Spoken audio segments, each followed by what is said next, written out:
بسم الله الرحمن الرحيم. لو أنزلنا هذا القرآن على جبل لرأيته خاشعا متصدعا من خشية الله وتلك الأمثال نضربها للناس لعلهم يتفكرون. صدق الله العلي العظيم.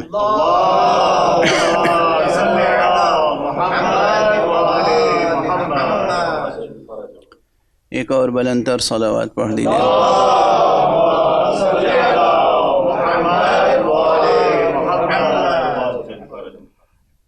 قرآن حکیم کا یہ فقرہ سورہ مبارکہ حشر کی یہ آیت مسلسل آپ حضرات کی خدمت میں تلاوت کرنے کی سعادت حاصل کر رہا ہوں، جس میں کہا گیا ہے لو انزلنا هذا القرآن على جبل لرأيته خاشعا متصدعا من خشية اللہ. اگر ہم اس قرآن کو کسی عظیم پہاڑ پر نازل کرتے تو تم دیکھتے کہ وہ خوف و خشیت الہی سے ریزہ ریزہ ہو جاتا، ٹکڑے ٹکڑے ہو جاتا. وَتِلْكَ الْأَمْثَالُ نَضْرِبُهَا لِلنَّاسِ لَعَلَّهُمْ يَتَفَكَّرُونَ، اور یہ مثالیں ہم لوگوں کے لیے اس لیے دیتے ہیں تاکہ وہ غور و فکر کریں. غور و فکر انسان کا سب سے بڑا امتیاز ہے. فکر کرنا، علمی تفکر، منطقی تفکر انسان کا سب سے بڑا امتیاز ہے. امتیاز، اور اتنا بڑا امتیاز ہے کہ یہی ایک وصف بنیادی طور پر انسان کو عالم شہود سے نکال کر عالم غیب سے جوڑ سکتا ہے. یہ جو سادہ سی تعریف منطق میں کی جاتی ہے فکر کی، کہ فکر وہ ذہنی عمل ہے جس سے انسان اپنے ہاتھ میں موجود معلومات کے ذریعے سے اس حقیقت تک پہنچ سکتا ہے جو اس کے لیے مجہول ہے، جو اسے معلوم نہیں ہے. جو چیز معلوم نہیں ہے، اب اس معلوم نہیں ہے کہ دائرے کو ذرا وسیع کر لیجئے. جو کچھ بھی ہمیں معلوم نہیں ہے اس تک پہنچنے کے لیے وہ مادی بھی ہو سکتی ہے، وہ اس عالم کون و مکان، اس عالم زمان و مکان کی بھی ہو سکتی ہے، اور ماورائے زمان و ماورائے مکان غیبی حقیقتیں بھی ہو سکتی ہیں جو ہمیں نہیں معلوم ہیں، جو ہمارے لیے مجہول ہیں. ان تمام حقیقتوں تک پہنچنے کے لیے جو مجہول ہیں، بنیادی طور پر سب سے پہلی چیز جو ہمیں حاصل ہے بحیثیت انسان وہ کیا ہے؟ فکر، تفکر. اس لیے 2 روز قبل یا 1 روز قبل جو میں نے گزارش کی تھی کہ بچوں کی تربیت میں زبان کا خیال رکھیں کہ زبان درست بولیں، مکمل بولیں. سبب کیا تھا؟ جب زبان درست بولنے کی عادت پڑے گی تو اسی کے ساتھ درست سوچنے کی عادت پڑے گی. لفظوں کا افکار سے تعلق ہے، غور فرمائیں آپ. اگر ایسا نہ ہوتا تو دنیا کی ہر زبان میں گرامر کا وجود ہی نہ ہوتا، نحو کا وجود، گرامر کا وجود. یہ اسی لیے ہے الفاظ مختلف ہیں، اسم، فعل، حرف، صفت، نعت، منعوت، صفت، موصوف، مضاف، مضاف الیہ، ظرف، مختلف چیزیں ہیں، بکھرے ہوئے الفاظ ہیں. ان الفاظ کی ایک خاص تنظیم اسے کلام بناتی ہے. یہ ایک خاص تنظیم کہاں سے آئی؟ یہی منطق کا دخل ہو گیا. فکر، ایک خاص فکر ہے جو اسے منظم کرتی ہے. جب آپ لفظ جوڑنے کی صلاحیت پیدا نہیں کر سکتے تو اور چیزیں کیا جوڑیں گے؟ جب لفظ نہیں جوڑ سکتے تو دلوں کو کیا جوڑیں گے؟ جب لفظیں نہیں جوڑنے کا ہنر آئے گا تو ذہنوں کا رشتہ کیسے برقرار ہوگا؟ جب لفظوں کا رشتہ برقرار کرنے کا سلیقہ نہیں آئے گا، یہ ہنر نہیں آئے گا، تو حقائق اور معلومات کے رشتے کو ایک دوسرے کے ساتھ کیسے جوڑیں گے؟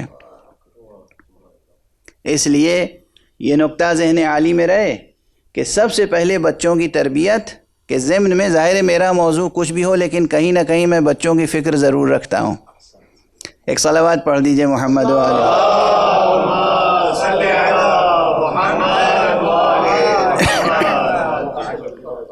بچوں کو اب آج کل ایک مصیبت یہ ہے، اسی وجہ سے تمام دنیا میں بچوں کی فکر میں ایک عجیب و غریب خلل اور انتشار پیدا ہو گیا ہے، ایک کمزوری آ گئی ہے. بہت اوپر بغیر راکٹ کے نہیں جا سکتے بچے. ضرورت اس بات کی ہے وہ ذہن زندہ رہے جو راکٹ کو اوپر لے جاتا ہے، وہ ذہن نہ پیدا ہو جائے جو راکٹ کے سہارے اوپر جاتا ہے. غور فرمائیں آپ، وہ ذہن، بالیدہ ذہن، روشن ذہن، درخشاں ذہن، تابناک ذہن، وہ ذہن، یہ چہرے پہ جو دو آنکھیں لگی ہوئی ہیں نا، یہ تو سورج کو دیکھ کے بند ہو جاتی ہیں، خیرہ ہو جاتی ہیں.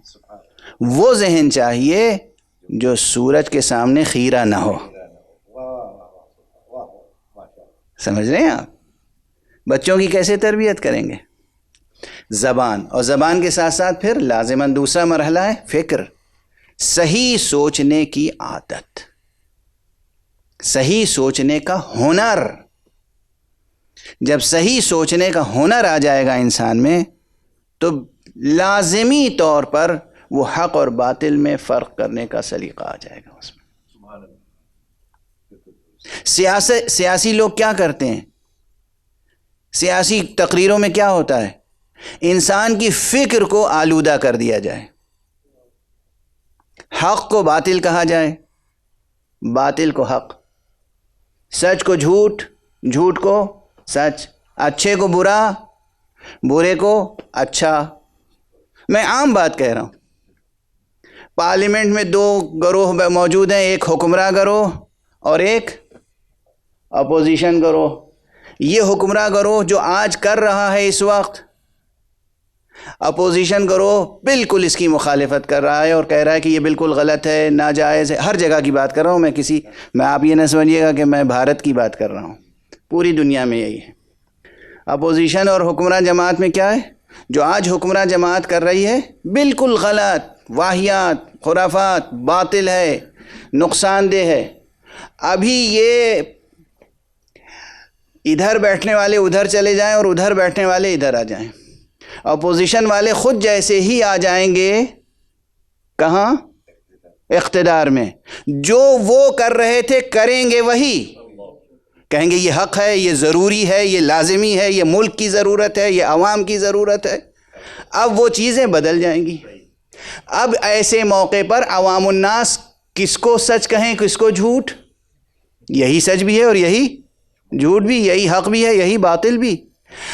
اس وقت تک قومیں ترقی نہیں کر سکتی، اس وقت تک ملتیں تعمیر نہیں ہو سکتی، اس وقت تک نیشنز اوپر نہیں اٹھ سکتی جب تک نیشن کے ایک ایک فرد میں، ایک ایک بچے میں سچ اور جھوٹ کی حقیقی تمیز نہ ہو.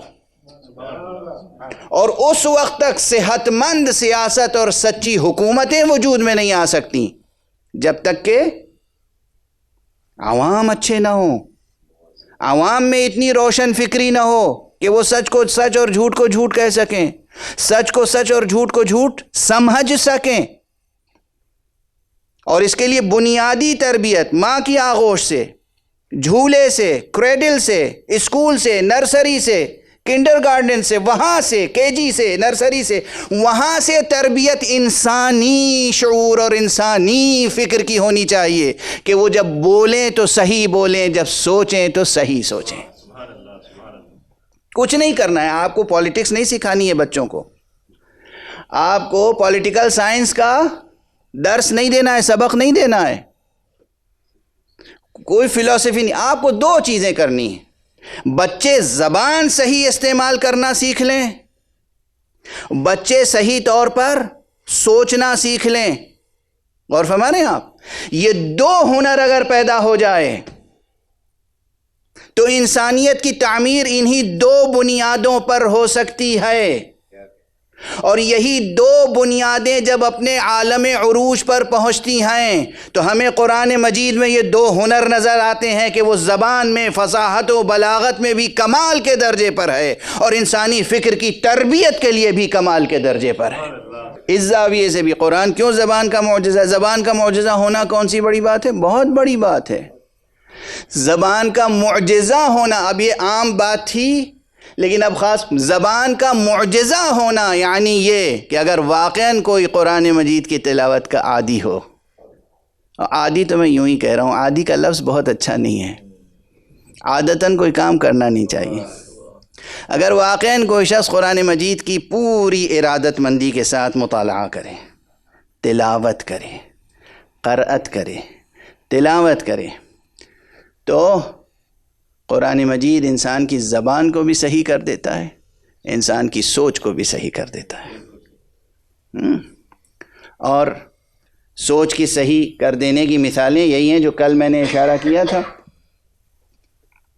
کہ پوری دنیا پہ نظر ڈالیے، آج کتنے ہیں جو عربی کا قرآن نہیں پڑھ رہے ہیں، ٹرانسلیشنز پڑھ کر ان کی فکر صحیح ہو جاتی ہے، حق کا راستہ نظر آ جاتا ہے۔ یہ کیا کم اعجاز ہے؟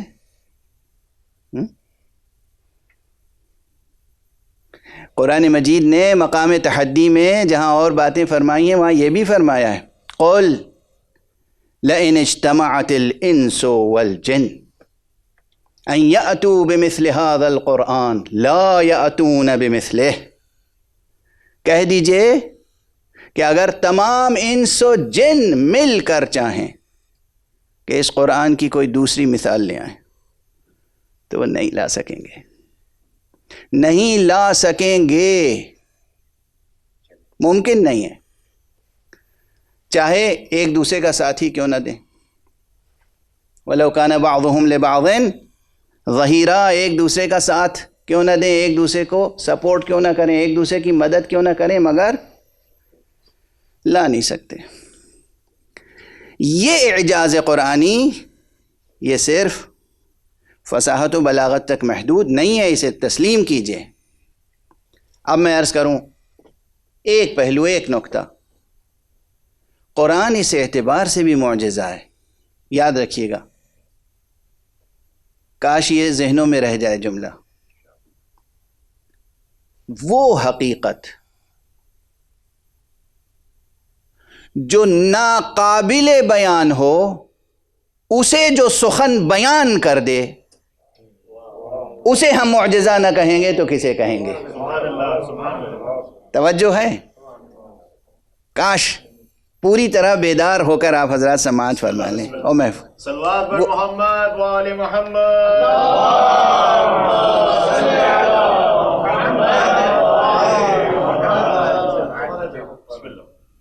لوگ پوچھتے ہیں نا راز کیا ہے، یہ کیوں معجزہ ہے، کیسا معجزہ ہے؟ وہ سخن جو ناقابل بیان کو بیان کر دے، ہے نا، یہ تناقض، تضاد سمجھ، آپ عام لہجے میں تضاد کہیں گے، ایک چیز ناقابل بیان ہے، واقعاً ناقابل بیان ہے، وہ حقیقت کبریٰ جس کی کنہ تک ذہن انسانی پہنچ نہیں سکتا، اللہ کی ذات، خالق کی ذات، توحید کی حقیقت۔ اور فرما رہے ہیں آپ، عام طور پر یہ بات کہی جاتی ہے اور بالکل درست کہی جاتی ہے، اس میں کوئی غلطی نہیں ہے، حق سبحانہ و تعالیٰ کی حقیقت اور حتیٰ کہ توحید کی حقیقت انسانی ذہن کے لیے ناقابل فہم ہے، پوری طرح سے کمپریہنشن اس کا کمپریہنڈ نہیں کر سکتے، اسے اس کی ذات کو ذہن میں تصور میں نہیں لا سکتے۔ جو کچھ بھی تصور میں آ گیا وہ کچھ ہو سکتا ہے، خدا نہیں ہو سکتا۔ جو ہماری عقل کے دائرے میں آ گیا وہ کچھ ہو سکتا ہے، خدا نہیں ہو سکتا۔ خدا عقل کے دائرے میں محدود نہیں ہو سکتا، خدا ہمارے ذہن میں محدود نہیں ہو سکتا، یہ مسلمہ حقیقتیں ہیں۔ تو پھر خدا کی ذات اور خدا کے صفات کسی صورت سے بیان بھی نہیں ہو سکتے۔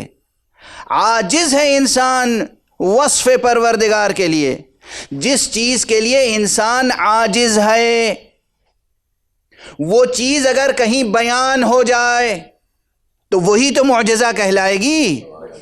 اور خدا کی قسم قرآن مجید میں اس طریقے سے حقیقت توحید کو بیان کیا گیا ہے کہ تمام اذہان انسانی یہ گواہی دیں گے جب پڑھیں گے اس قرآن کو کہ جو چیز ہم بیان نہیں کر سکتے وہ قرآن نے بیان کیا ہے، خدا کی حقیقت اور خدا کی وحدانیت۔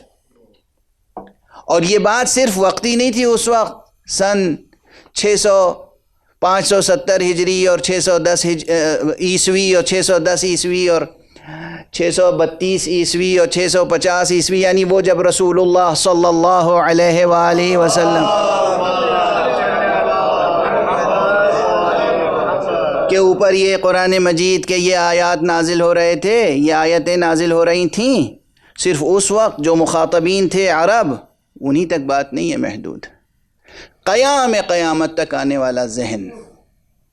اور یہ ارشاد گرامی ہے ہمارے چوتھے امام حضرت امام زین العابدین علیہ السلام۔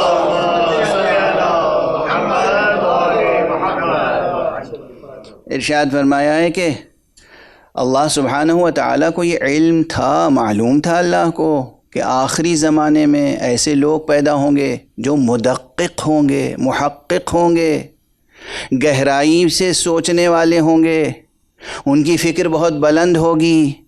اب بالکل عام لہجے میں کہہ دوں جو ہمارے اردو میں عام بول چال کی زبان ہے، بال کی کھال کھینچنے والے لوگ ہوں گے، ہے نا؟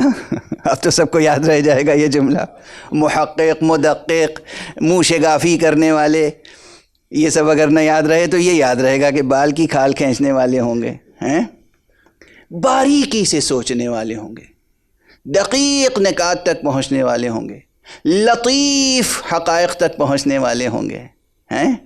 چونکہ حق سبحانہ و تعالیٰ کو یہ معلوم تھا، اسی لیے قرآن مجید میں حق سبحانہ و تعالیٰ نے سورہ مبارکہ اخلاص کو نازل فرمایا، اور اسی لیے اللہ سبحانہ و تعالیٰ نے سورہ حدید کی ابتدائی آیتوں کو نازل فرمایا، یعنی قل هو اللہ احد اللہ الصمد لم یلد ولم یولد ولم یکن لہ کفوا احد۔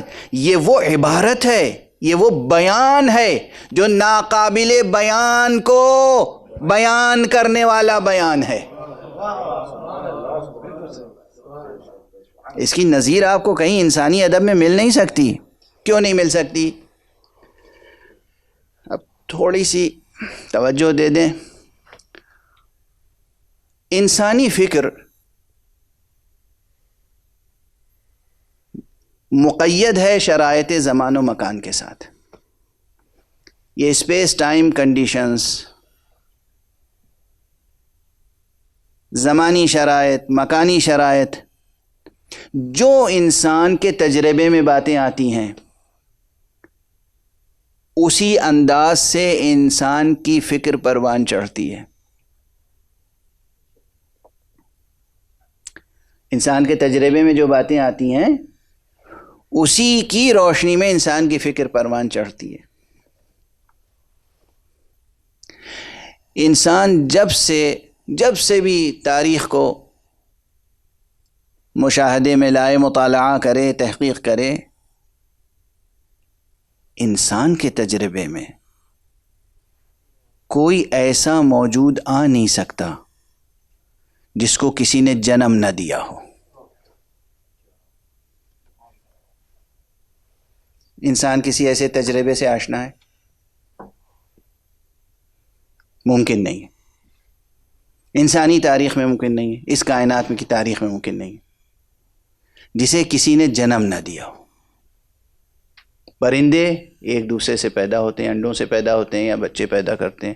حشرات الارض، حیوانات، درندے، چرند، پرند، انسان، جتنی چیزیں ہیں کسی نہ کسی سے پیدا ہوتی ہیں.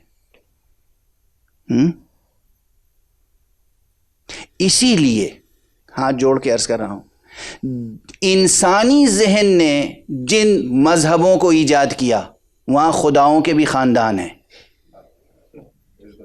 مطالعہ کر لیجئے. انسانی ذہن نے جس دین جس مذہب کو بنایا وہاں خداؤں کے خاندان ہیں. ایک خدا ہوا، اس کی بیٹی ہوئی، اس کا بیٹا ہوا، اور پھر خاندانی جھگڑے ہیں. یونان سے لے کر اور ہمارے دیش بھارت تک آپ غور کر لیجیے. جو ہمارا لٹریچر ہے، جو ہیریٹیج ہے، جس پہ ہم ناز کرتے ہیں، وہ بجا طور پہ ناز کرتے ہیں. بعض ایسے پہلو ہیں جن پہ ہمیں ناز کرنا چاہیے.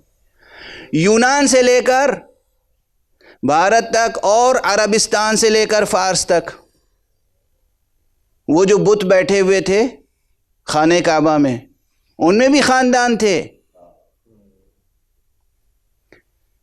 کچھ بت مذکر تھے، کچھ مؤنث، کچھ مورتیاں، کچھ دیوتا تھے، کچھ دیویاں. اس کے معنی یہ ہے کہ ذہن انسانی جب بھی سوچے گا اس مکان و زمان کے شرائط میں، وہ مؤنث اور مذکر کی ثنویت سے جدا نہیں سوچ سکتا. وہ تولید کے عمل سے ہٹ کے سوچ نہیں سکتا.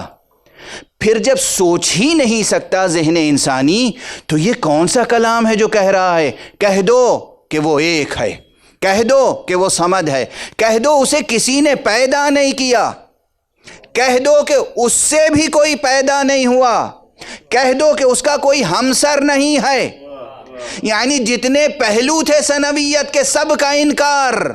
یہ فکر ذہن انسانی میں آ ہی نہیں سکتی جب تک کہ قل کا کلمہ کہہ کر صاحب کن اور صاحب قل اسے القا نہ فرمائے، وحی نہ فرمائے.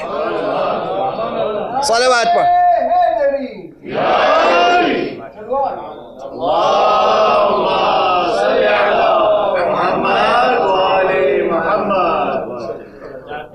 آپ مذہبوں کا مطالعہ کر لیجئے جو انسانوں نے مذہب بنائے ہیں. میں کسی ایک دیش یا ایک ملک یا ایک ملت کی بات نہیں کر رہا ہوں، میں نے مغرب سے مشرق تک سب حوالے دے دیے. یونان کے مذاہب کا مطالعہ کر لیجئے، یونانی صنمیات کی تاریخ پڑھ لیجئے، عرب صنمیات کی تاریخ پڑھ لیجئے، ایران کے قدیم مذاہب و صنمیات کی تاریخ پڑھ لیجئے، اور اپنے دیش کی صنمیات کی تاریخ پڑھ لیجئے.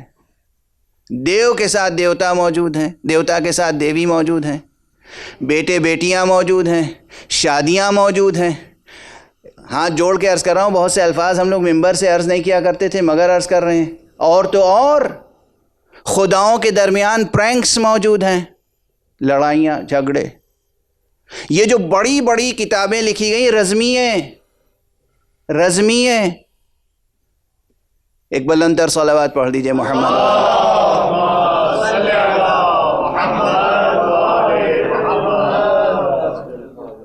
بارہ دیگر بلندر صلوات.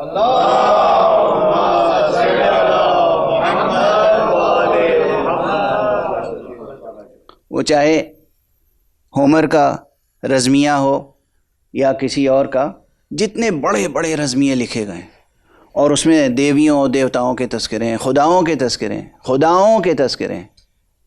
تو یہ کیوں ہے؟ انسانی ذہن کا بنایا ہوا مذہب ہے. جو اللہ کی طرف سے آنے والے دین ہے وہ یہ تصور دے سکتا ہے کہ ایک وجود ایسا بھی ہے جو ثابت ہے، جس میں تغیر نہیں ہے، جس میں تلون نہیں ہے، جس میں ثنویت نہیں ہے، جس میں کسی طرح کی ڈوالٹی نہیں ہے. نہ ڈوالٹی ہے، نہ ثنویت، نہ تثلیث، نہ کثرت. لم یلد ولم یولد ولم یکن لہ کفوا احد. کوئی ہمسر بھی نہیں ہے. اور ہمارے یہاں اصلا یہ فکر اور یہ مضمون اور یہ مضمون جن الفاظ میں ظاہر ہوا یہ معجزہ ہے. فکر انسانی کے ہر مغالطے کو دور کرنے کے لیے یہ سورہ کافی ہے.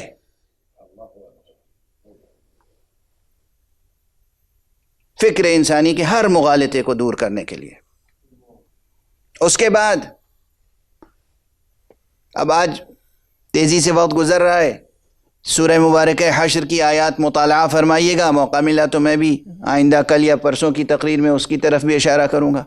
جتنے مسائل، کتنی مثالیں اور موجود ہیں. خود آیت الکرسی، اللہ لا الہ الا ہو الحی القیوم، جو مضمون ہے اس پوری آیت الکرسی میں، اللہ لا الہ الا هو الحی القیوم سے لے کر العلی العظیم تک صرف پڑھ لیجئے، اس ایک آیت کو پڑھ لیجئے. سورہ مبارکہ نور میں اللہ نور السماوات والارض مثل نورہ کمشکات، جہاں جہاں شہد اللہ انہ لا الہ الا هو الحی، شہد اللہ انہ لا الہ الا هو والملائکۃ واولو العلم قائما بالقسط لا الہ الا هو العزیز الحکیم. یہ الفاظ اور اس کے اندر جو مضامین ہیں، جو مطالب ہیں، جو نکات ہیں، جو فکر ہے، یہ انسان کے ذہن کی تخلیق نہیں ہے، ہو نہیں سکتی. یعنی یہاں ایک مثال بھی استثنائی نہیں ہے جسے کسی نے تخلیق نہ کیا ہو. سب مخلوق نظر آتے ہیں. جب سب مخلوق نظر آتے ہیں تو خالق کا تصور آ سکتا ہے کہاں سے، وہ بھی اتنا کمال کا تصور. ظاہری طور پر ہر مولود کے ذہن میں والد کا تصور تو آ سکتا ہے، لیکن ایسے خالق کا تصور، اللہ سبحانہ و تعالیٰ کے ناموں میں سب نام ہے. خالق ہے وہ، باری ہے وہ، مصور ہے وہ، والد نہیں ہے. اور ہمارے یہاں اب کا لفظ اس کے لیے درست نہیں ہے، والد کا لفظ اس کے لیے درست نہیں ہے. اب سمجھے آپ فرق والد میں اور خالق میں. والد اور والدہ وہ وجود ہے جو اس زمان و مکان کے شرائط میں طبیعیات اور حیاتیات کے اصولوں کے تحت تخلیق کائنات کے عمل کا ایک حصہ بنتے ہیں. لیکن خالق وہ ہے جو بغیر کسی وسیلے کے اپنے حرف کن سے خلق کرتا ہے، اور جو چاہتا ہے خلق کرتا ہے، بغیر کسی مثال کے، بغیر کسی فکر کے، بغیر کسی پیشگی تفکر کے. پہلے سوچا اور نقشہ بنایا اور میٹیریل جمع کیا، اس کے بعد کچھ بنا دیا، نہیں. کون کرتا ہے اور ہو جاتا ہے. یعنی وہ ارادہ کرتا ہے، تخلیق کا ارادہ، اور وہ چیز وجود میں آ جاتی. یہ تصور جس کو قرآن مجید نے پیش کیا، یعنی یہ تصور محفوظ نہیں رہ گیا. دیکھیے اس سے پہلے جو کتابیں ہیں اس میں بھی یہ تصور ایسا محفوظ نہیں رہ گیا نا.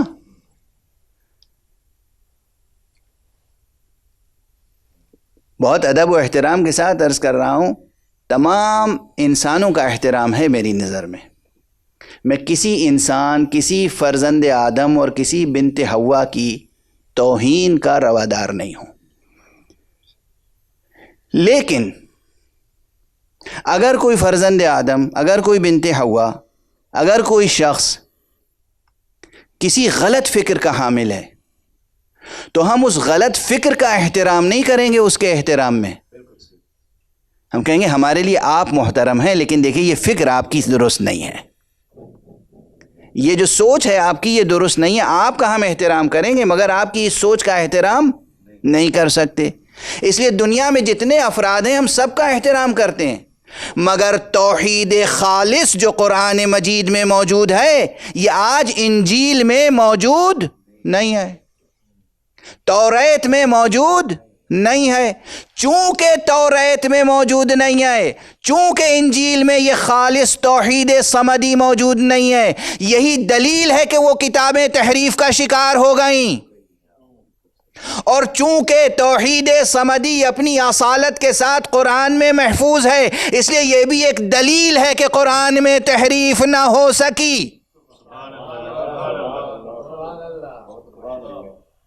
قرآن میں تحریف، ورنہ تحریف کرتے تو کرتے کون لوگ کرتے؟ جن لوگوں نے 40 برس تک بت پرستی کی، جنہوں نے 40 برس تک، 60 برس تک، 100 برس تک، ایسے بھی ہیں صحابی رسول کے، یا حضور علیہ الصلوۃ والسلام کو نہیں دیکھا مگر 100 برس کی عمر میں اسلام لائے۔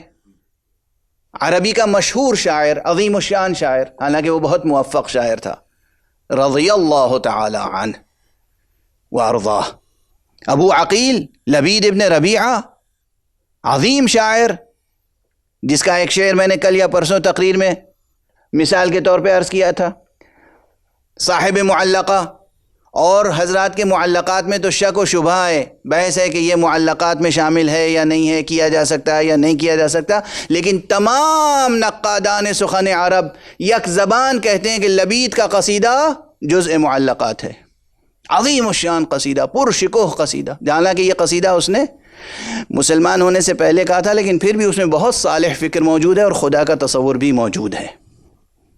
بہرحال 100 برس تک بت پرستی کرنے کے بعد اسلام میں آنے والے، اگر انہیں تحریف کا موقع مل جاتا، سب سے پہلے جس چیز کو بدلتے وہ کیا تھی؟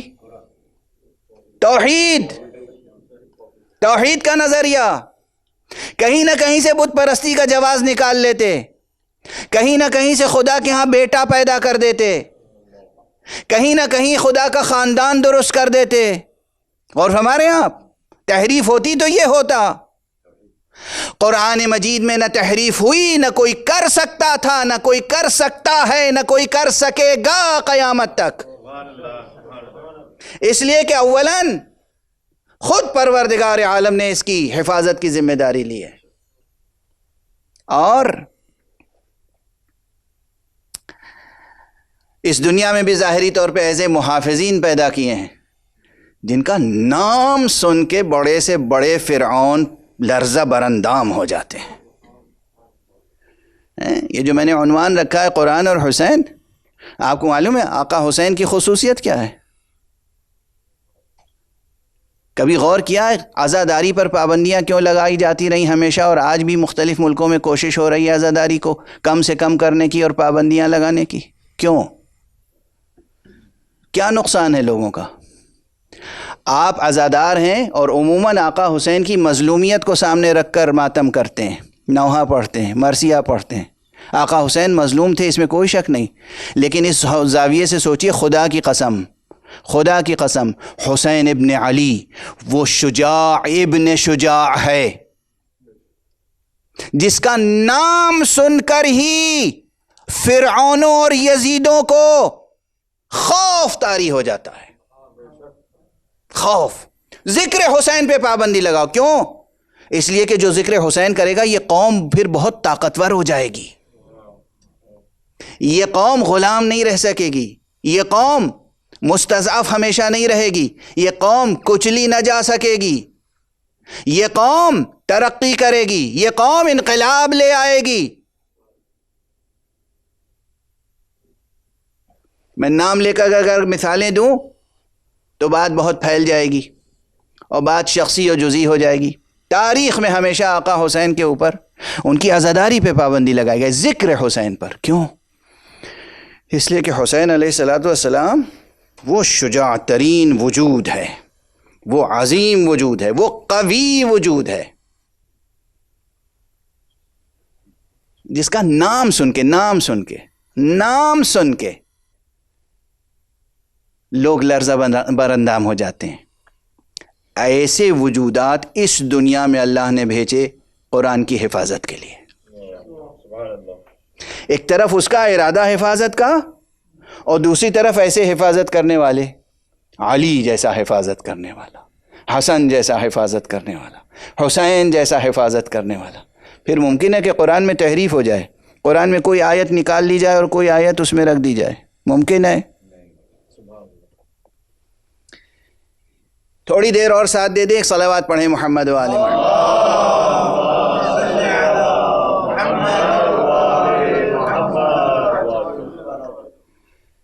ایک مثال میں نے دی کہ قرآن مجید کی عظمت و اعجاز کا راز خود اس بیان میں ہے جو ناقابل بیان کو قابل بیان بنا دیتا ہے، حقیقت توحید۔ دوسری اس سے بڑھ کر کیا ہے؟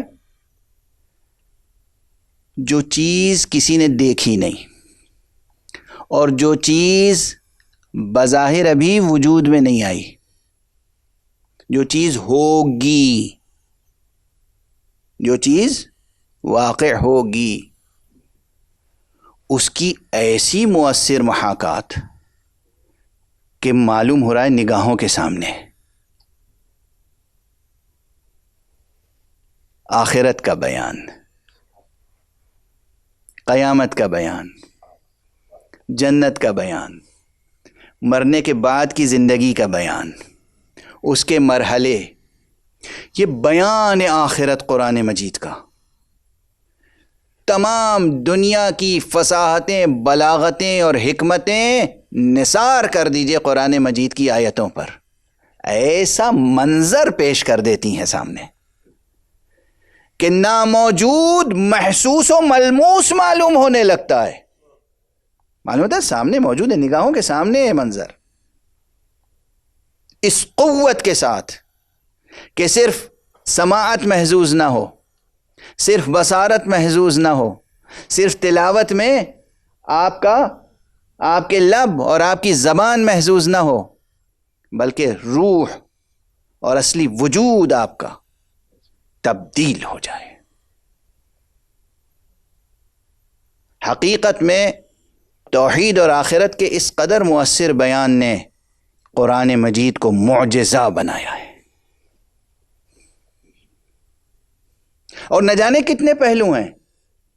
یہ نہیں کہ منحصر کر لیجئے کہ بس یہ 2 پہلو ہیں، میں مسلسل عرض کر رہا ہوں قرآن مجید کے معجزہ ہونے کے پہلو بہت ہیں، لیکن بیان توحید یہ بھی ایک راز ہے، رمز ہے، سر ہے قرآن مجید کے اعجاز کا۔ صرف یہ نہیں کہ الفاظ کا انتخاب کیسا ہے اور نحوی ترکیبیں کیسی ہیں اور بیانی تشبیہیں کیسی ہیں اور صنائع و بدائع کیسے ہیں قرآن مجید میں، اس اعتبار سے معجزہ ہے جو کلاسیکل تصور چلا آ رہا ہے فصاحت و بلاغت کا۔ اور اسی لیے اب میرا پرانا جملہ ہے لیکن پھر دہراؤں، اور غالباً 2 سال پہلے بمبئی کے ممبر پہ عرض کر چکا ہوں، مسجد ایرانیان کے ممبر پر، کہ اگر آپ سے یہ سبق یاد دلا رہا ہوں، دہرانا مجھے بہت اچھا نہیں لگتا خود اپنی باتوں کا بھی، کہ 3 باتیں ضرور ذہن میں رکھیں۔ 3 باتیں، یہ کئی بار میں ممبروں سے عرض کر چکا ہوں، آج پھر عرض کر رہا ہوں کہ قرآن مجید جو آپ کے ہاتھوں میں ہے یہ ایک کتاب ہے۔ اگر کوئی پوچھے ایک لفظ میں جواب دو کہ اس کتاب کا موضوع کیا ہے، احسنتم، آپ حضرات کو یاد ہے جواب، توحید۔ بھئی ہر کتاب کا بچوں کی ذہنوں میں رہے، ہر کتاب کا ایک سبجیکٹ ہوتا ہے، نہیں؟ اسکول جا رہے ہیں بچے تو آپ کہیں گے بیٹا دیکھو میتھمیٹکس کی بک بھول نہ جانا، تو ایک لفظ کہا آپ نے میتھمیٹکس، وہ بک اس کے ذہن میں آ گئی۔ آپ نے کہا ہسٹری کی بک نہ بھول جانا، آپ کے یہاں بہت بڑی لائبریری ہے، ہزاروں کتابیں ہیں، کوئی آئے اور ایک کتاب پہ ہاتھ رکھ کے کہے یہ کون سی کتاب ہے، آپ کہہ دیں گے یہ نحو کی ہے۔ یہ کون سی کتاب ہے؟ یہ صرف کی ہے۔ یہ کون سی کتاب ہے؟ یہ طب کی ہے۔ یہ کون سی کتاب ہے؟ حدیث ہے۔ یہ تاریخ ہے۔ ایک لفظ میں جواب ہوتا ہے۔ تو قرآن مجید کے سلسلے میں بھی آپ کو یاد ہونا چاہیے نا جواب۔ کوئی آپ سے کہیں قرآن عرض پر پوچھے کہ تو قرآن مجید کا موضوع کیا ہے، جواب ہے توحید، توحید حق صمدی، بسم اللہ سے لے کر والناس تک ہر آیت مضمون توحید سے جڑی ہوئی ہے، چاہے بظاہر اس میں کوئی اور مضمون ہو، کچھ بھی بیان کیا گیا ہو۔ اب بالکل وہ مجھے اپنے الفاظ یاد آ رہے ہیں، میں نے عرض کیا ہے بارہا کہ حیات اور کائنات کا ہر مسئلہ قرآن مجید نے ایک اساس اور ایک بنیاد اور ایک محور پر حل کیا ہے، اور وہ ہے توحید۔ تو عزیزان گرامی، عزاداروں کا ایک فریضہ یہ بھی ہے، کچھ بھی ہو گردنیں کٹ جائیں توحید پر حرف نہ آنے پائے، کلمہ مبارک ہے لا الہ الا اللہ، اس پر حرف نہ آنے پائے، کسی بھی اعتبار سے شرک اور کفر کا سایہ آپ کے عقیدے پر نہ پڑنے پائے، توحید۔ دوسرا، اب دوہرا ہی دوں، اگر کوئی، یہ تو فکر کی بات ہوئی، ایمان و عقیدے کی بات ہوئی، فکر توحید کا تعلق عقیدے اور ایمان سے ہے، عملی اعتبار سے قرآن مجید کا موضوع کیا ہے؟ کون سا عملی پیغام ہے جو قرآن مجید نے دیا ہے؟ اگر ایک لفظ میں جواب پوچھا جائے، میں مثال دے دوں کہ بھئی قرآن مجید میں عمل کے لیے بہت سی چیزیں واجب قرار دی گئیں، نماز عمل ہے، روزہ عمل ہے، حج عمل ہے، زکوٰۃ عمل ہے، خمس عمل ہے، جہاد عمل ہے، امر بالمعروف عمل ہے، نہی عن المنکر عمل ہے، عبادات سے لے کر معاملات تک زندگی کا ہر مسئلہ اس پہ روشنی ڈالی ہے، احکام صادر کیے ہیں قرآن مجید نے، یہ کیا ہے؟ عمل۔ تو ایک لمبی فہرست ہوگی، اگر کوئی پوچھے کہ قرآن مجید کا عملی پیغام کیا ہے تو ایک لمبی فہرست ہوگی آپ کے سامنے، طویل، سینکڑوں اس میں عنوانات ہوں گے، عام زبان میں کہیں سینکڑوں آئٹم ہوں گے اس میں، لیکن ان سب کو ایک لفظ میں اگر ادا کرنا ہو تو قرآن مجید ہی نے سکھایا ہے، اور وہ لفظ تقوی۔ قرآن مجید کا موضوع ہے توحید، اور قرآن مجید کا عملی پیغام ہے تقوی۔ ہر مضمون اس ایک تقوی میں آ جاتا ہے۔ طہارت، نظافت، صفائی سے رہنا کس کا تقاضا ہے؟ تقوی کا۔ خدا کی بندگی کس کا تقاضا ہے؟ تقوی کا۔ سچ بولنا کس کا تقاضا ہے؟ تقوی کا۔ جھوٹ سے پرہیز کس کا تقاضا ہے؟ تقوی کا۔ بازار میں بیٹھ کے ایمانداری سے سودا تولنا کس کا تقاضا ہے؟ تقوی کا۔ دھوکہ نہ دینا کس کا تقاضا ہے؟ تقوی کا۔ جتنے معاملات ہیں گھر سے لے کر اور ایوان حکومت تک، بازار سے لے کر ایوان حکومت تک، سب ایک لفظ تقوی میں آ جاتے ہیں۔ اب تیسرا کلمہ بھی عرض کر دوں اور بس گفتگو کو اختتام تک پہنچاؤں۔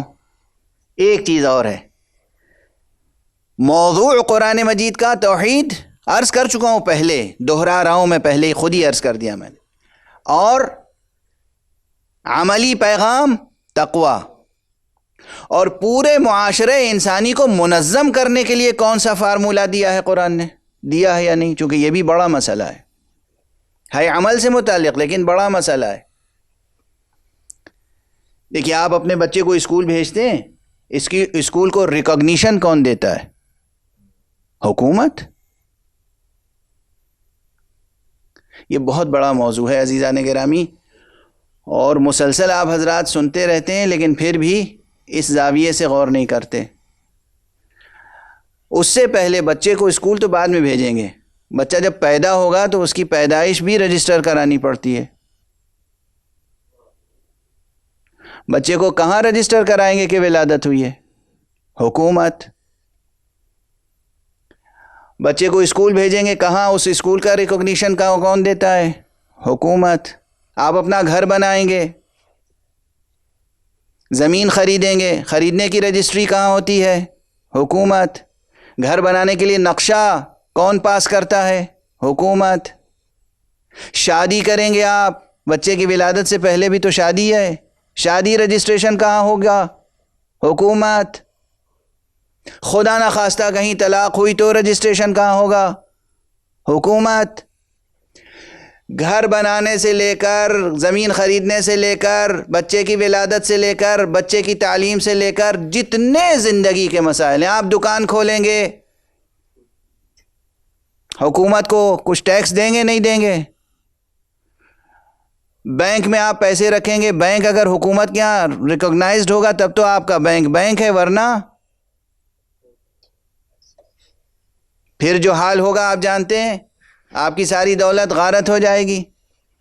تو شروع سے آخر تک یہ زندگی، مریں گے قبر کس سے لیں گے؟ حکومت۔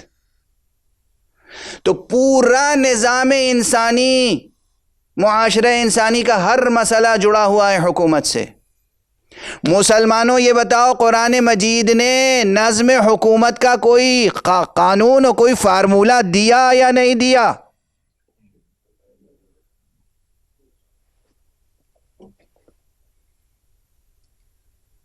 اللہ سبحانہ و تعالیٰ نے کیا کہا ہے؟ کچھ نہیں، جیسے چاہے بنا لو حکومت، یہی کہا ہے۔ جس کا جی چاہے الیکشن سے حکومت بنا لے، جس کا جی چاہے سلیکشن سے حکومت بنا لے، جس کا جی چاہے نامینیشن سے حکومت بنا لے، جس کا جی چاہے غارت گری کر کے حکومت بنا لے، وہ بھی جائز۔ یہ کوئی بات ہوئی؟ یہ کوئی بات ہوئی؟ قرآن مجید نے کوئی فارمولہ دیا یا نہیں دیا؟ یہاں پر جواب ہے اس فقیر کا۔ قرآن مجید کا موضوع توحید ہے، قرآن مجید کا پیغام عمل تقویٰ ہے، قرآن مجید کا دیا ہوا نظام ولایت ہے۔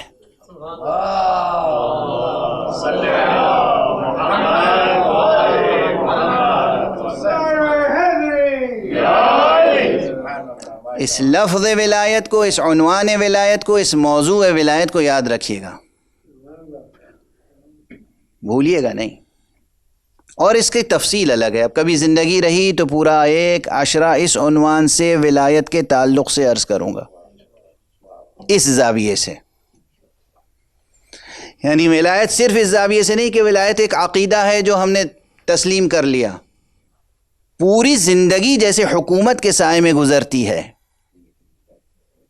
ویسے پوری زندگی سایہ ولایت میں گزرے۔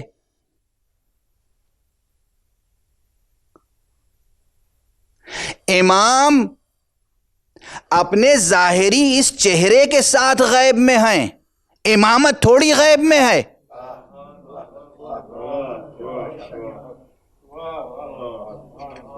امام غیب میں ہے، امامت غیب میں نہیں ہے۔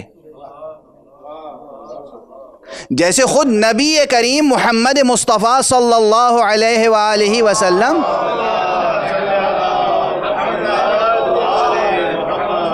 آج کہاں ہیں رسول؟ ایک ہی جواب ہے، غیب میں ہیں۔ رسول اللہ کہاں ہیں آج؟ غیب میں ہیں۔ یاد رہے گا یہ جواب؟ سمجھ میں آ گیا جواب؟ کوئی شک شبہ تو نہیں ہے؟ محمد رسول اللہ آج رسول ہیں یا نہیں؟ ہیں۔ نبوت آپ کی آج ہے زندہ یا نہیں؟ نبوت باقی ہے، رسالت باقی ہے، مقام ختم نبوت باقی ہے۔ خود شخص پیغمبر محمد ابن عبداللہ تو غیب میں ہیں، وہ غیب میں ہیں مگر رسالت غیب میں نہیں ہے۔ اسی طرح جانشین پیغمبر شخص مہدی علیہ السلام امام غیب میں ہیں، امامت غیب میں نہیں ہے۔ اور جب امامت غیب میں نہیں ہے تو ہماری زندگی کا ہر مسئلہ امامت سے جڑا ہوا ہونا چاہیے۔ ایک صلوات پڑھ دیجئے محمد والے۔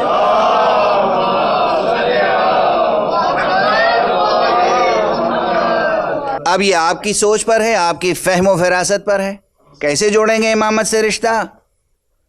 یہ امامت سے رشتہ جوڑنے کا نظام ولایت ہے، یہ نظام ولایت ہے۔ تو ہمیں زیر سایہ ولایت زندگی بسر کرنی ہے۔ اگر ہم نے کلمہ لا الہ الا اللہ پڑھا ہے تو زندگی کس نظام میں گزرے گی؟ نظام ولایت میں۔ بہرحال یہ موضوع ایسا ہے جو بہت فکر انگیز ہے، اور اس پر ابھی تک ارباب قلم کو جس طرح خامہ فرسائی کرنی چاہیے وہ نہیں کر سکیں۔ ابھی اس نظریے کی تشریح باقی ہے، اور یہ سب وہ مقاصد قرآنی ہیں جن میں اعجاز قرآن کے اسرار پوشیدہ ہیں۔ بیان توحید، بیان تقویٰ، بیان ولایت۔ اب یہاں پہ کس طریقے سے ولایت بیان کیا ہے قرآن مجید نے، ولایت کے موضوع کو کس کس جہت سے بیان کیا ہے، وہاں کیا شان فصاحت و بلاغت و کیا شان اعجاز ہے، یہ مستقل ایک موضوع ہے۔ لیکن اب آج کا وقت بالکل گزر چکا، اب میں بھی خستہ ہو رہا ہوں، اس لیے باقی بحثیں آئندہ تقاریر پر موکول کرتا ہوں۔ چونکہ آج حق مجلس ادا کرنے کے لیے، آج حضرت زہرا کو پرسہ دینے کے لیے، آج رسول اللہ کو پرسہ دینے کے لیے جس شہید کا تذکرہ کیا جاتا ہے، وہ شہید بھی اپنے وجود کے ساتھ ایک معجزہ تھا۔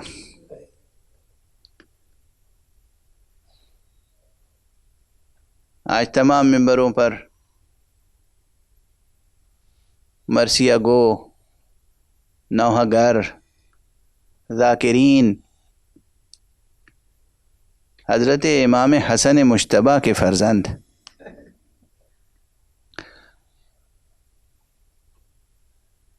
حضرت قاسم ابن حسن کا تذکرہ کر رہے ہیں۔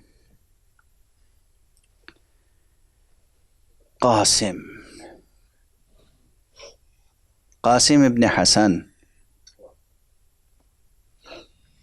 میں تو غالباً ہر سال یہ فقرہ ضرور دہراتا ہوں۔ قاسم کی عمر، قاسم کا سن بہت کم تھا۔ اکثر مورخین نے یہ لکھا ہے کہ حضرت قاسم کی عمر مبارک اس وقت 13 یا 14 برس کی تھی۔ لم یبلغ الحلم، ابھی آپ سن کمال تک نہیں پہنچے تھے، اور آپ کے حسن و جمال کا یہ عالم تھا کہ جب ماں سے رخصت ہو کر اور چچا سے اجازت لے کر میدان کربلا میں آئے ہیں تو دشمن نے یہ کہا، ایسا لگتا تھا جیسے چاند کا کوئی ٹکڑا سامنے آ گیا۔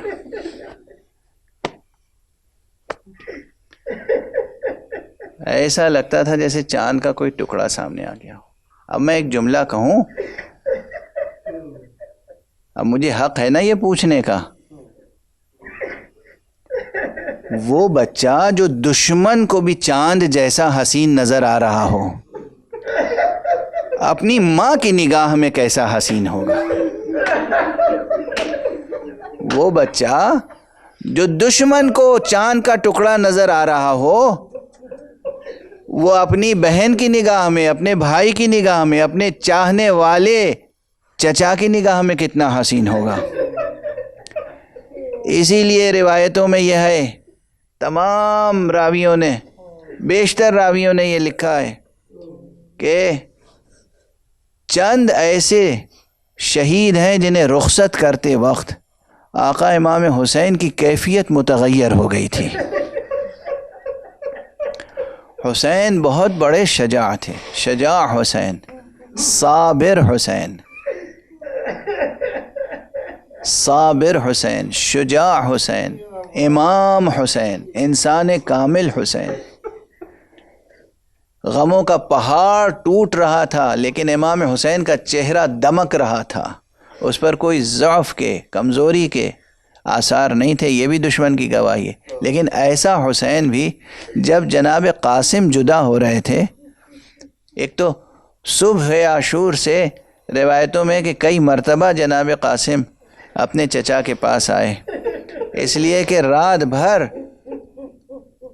چاہنے والی ماں نے بیٹے قاسم کو شہادت کے لیے اور جنگ کے لیے اور جہاد کے لیے آمادہ کیا تھا۔ بیٹا کل روز عاشور ہے، دیکھو کل تمہارے چچا امام وقت فرزند رسول حسین ابن علی پر دشمنوں کی یلغار ہوگی، سب ان کی بارگاہ میں، ان کے قدموں میں شہادت پیش کریں گے، اپنی اپنی جانوں کا نذرانہ پیش کریں گے، دیکھو تم مجھے شرمندہ نہ کرنا، میری طرف سے تم جا کر اپنے چچا جان پر جان نثار کرنا۔ جناب قاسم شب بھر ماں کی یہ نصیحتیں سماعت فرماتے رہے۔ صبح اٹھے تو ماں نے سجایا، سر پہ عمامہ، جناب امام حسن کا عمامہ سر پہ رکھ دیا، شمشیر دے دی اور کہا جاؤ بیٹا امو جان سے اجازت لو اور داد شجاعت دو، جہاد کرو۔ جناب قاسم بار بار آتے تھے اور اجازت نہیں ملتی تھی۔ آقا حسین اجازت نہیں دیتے تھے. آپ کی سماعتوں سے یہ واقعے گزر چکے ہیں، لیکن صرف اس لیے کہ آپ کی آنکھیں اشکبار ہوں اور آپ دل کھول کے پرسہ دے سکیں. اس لیے اشارات کر رہا ہوں کہ یہ بچہ ایک عمود خیمہ سے جا کر لگ کر بیٹھ گیا، چہرہ مرجھایا ہوا ہے، اداس ہے. کیوں اداس ہے یہ بچہ؟ کیوں اداس ہے؟ اس لیے کہ مرنے کی اجازت نہیں ملی. اللہ اکبر، اللہ اکبر. جوانوں، عزیزوں، ذرا دیکھو کربلا سے کیا شجاعت کا درس ملتا ہے، کربلا سے کیا اولو العزمی ملتی ہے، کیا شجاعت کا درس ملتا ہے. مدرسہ حسینی سے، مکتب حسینی سے کیسی شجاعت کا درس ملتا ہے. اس لیے بچہ ملول ہے کہ مرنے کی اجازت نہیں ملی. ایک مرتبہ بچے کو کچھ یاد آیا اور اپنے بازو پہ بندھا ہوا تعویذ کھول کر اور دیکھا تو اس میں بابا کی وصیت موجود تھی. اب بچہ خوش ہو گیا، لے کر آقا سید الشہداء کی بارگاہ میں آیا. امو جان ذرا یہ تحریر ملاحظہ فرما لیجئے. آقا حسین نے تحریر دیکھی، بھائی کی تحریر پہچان لی. آنکھوں سے لگایا ہوگا آقا نے، بوسہ دیا ہوگا آقا نے، اور اس کے بعد اثر جو دنیا والوں نے دیکھا وہ یہ دیکھا کہ آنکھیں اشکبار ہو گئیں اور بھتیجے کو سینے سے لگایا، اتنا گریہ کیا کہ چچا اور بھتیجے دونوں غش کھا کے زمین پر گر گئے. اجرکم علی اللہ، اجرکم علی اللہ، اجرکم علی اللہ. قاسم کو بھی غشی کی کیفیت طاری ہو گئی، آقا سید الشہداء پہ بھی غشی کی کیفیت طاری ہو گئی، اور اس کے بعد پھر بیدار ہوئے، اٹھے، پھر سینے سے لگایا، پھر خوب گریہ کیا، خوب گریہ کیا، اور بالآخر اپنے اس چہیتے بھتیجے کو جسے بیٹے کی طرح پالا تھا اور جینے کے لیے پالا تھا، بیٹے کے طرح پالا تھا اور جینے کے لیے پالا تھا، اب اسے مرنے کے لیے بھیج رہے ہیں. جناب قاسم میدان میں گئے اور کیفیت یہ ہے کہ جسم پر زرہ نہیں ہے، ایک ہلکا سا کرتا ہے، بس ایک ہلکی سی قمیص ہے، اور ہاتھ میں شمشیر ہے، اور قد ایسا بوٹا سا قد ہے کہ گھوڑے پہ بیٹھے ہیں تو رکاب تک پاؤں نہیں پہنچ رہا ہے، اور نعلین جو پاؤں میں ہے اس کا تسمہ ٹوٹا ہوا ہے. کیا معصومیت ہے، کیا بچپن کے آثار ہیں. یہ سب دشمن کی گواہیاں ہیں. جانے کے بعد مقابلے پر بڑے سے بڑا پہلوان آتا ہے اور قاسم ہاشمی شجاعت کے ساتھ، بلکہ کہنا چاہیے علوی شجاعت کے ساتھ، حسنی اور حسینی شجاعت کے ساتھ جہاد کرتے ہیں.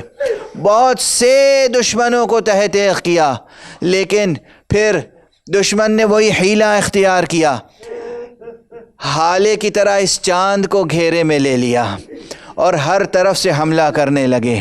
ایک شقی قریب آیا اور اس نے چاہا کہ جناب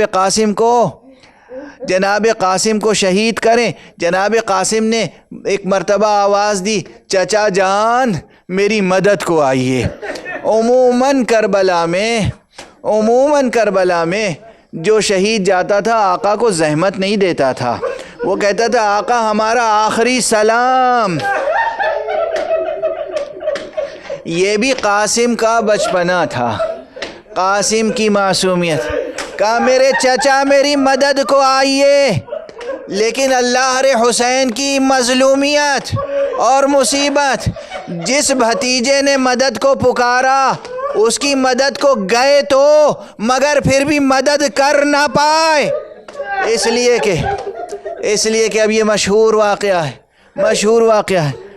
تاریخی بیانات کا اختلاف میری نظر میں ہے، مگر جو جملے آپ سنتے آئے ہیں وہ بھی معتبر ذرائع نے ہم تک پہنچائے ہیں کہ جناب قاسم کے سرہانے پہنچے تو دیکھا ایک شقی ہے جو چاہتا ہے کہ سر قلم کرے. ایک مرتبہ بلند آواز سے شیر کی طرح گرجے اور کہا تیری مجال ہے کہ میری موجودگی میں میرے بھتیجے کا سر تن سے قلم کرے، تن سے سر جدا کرے۔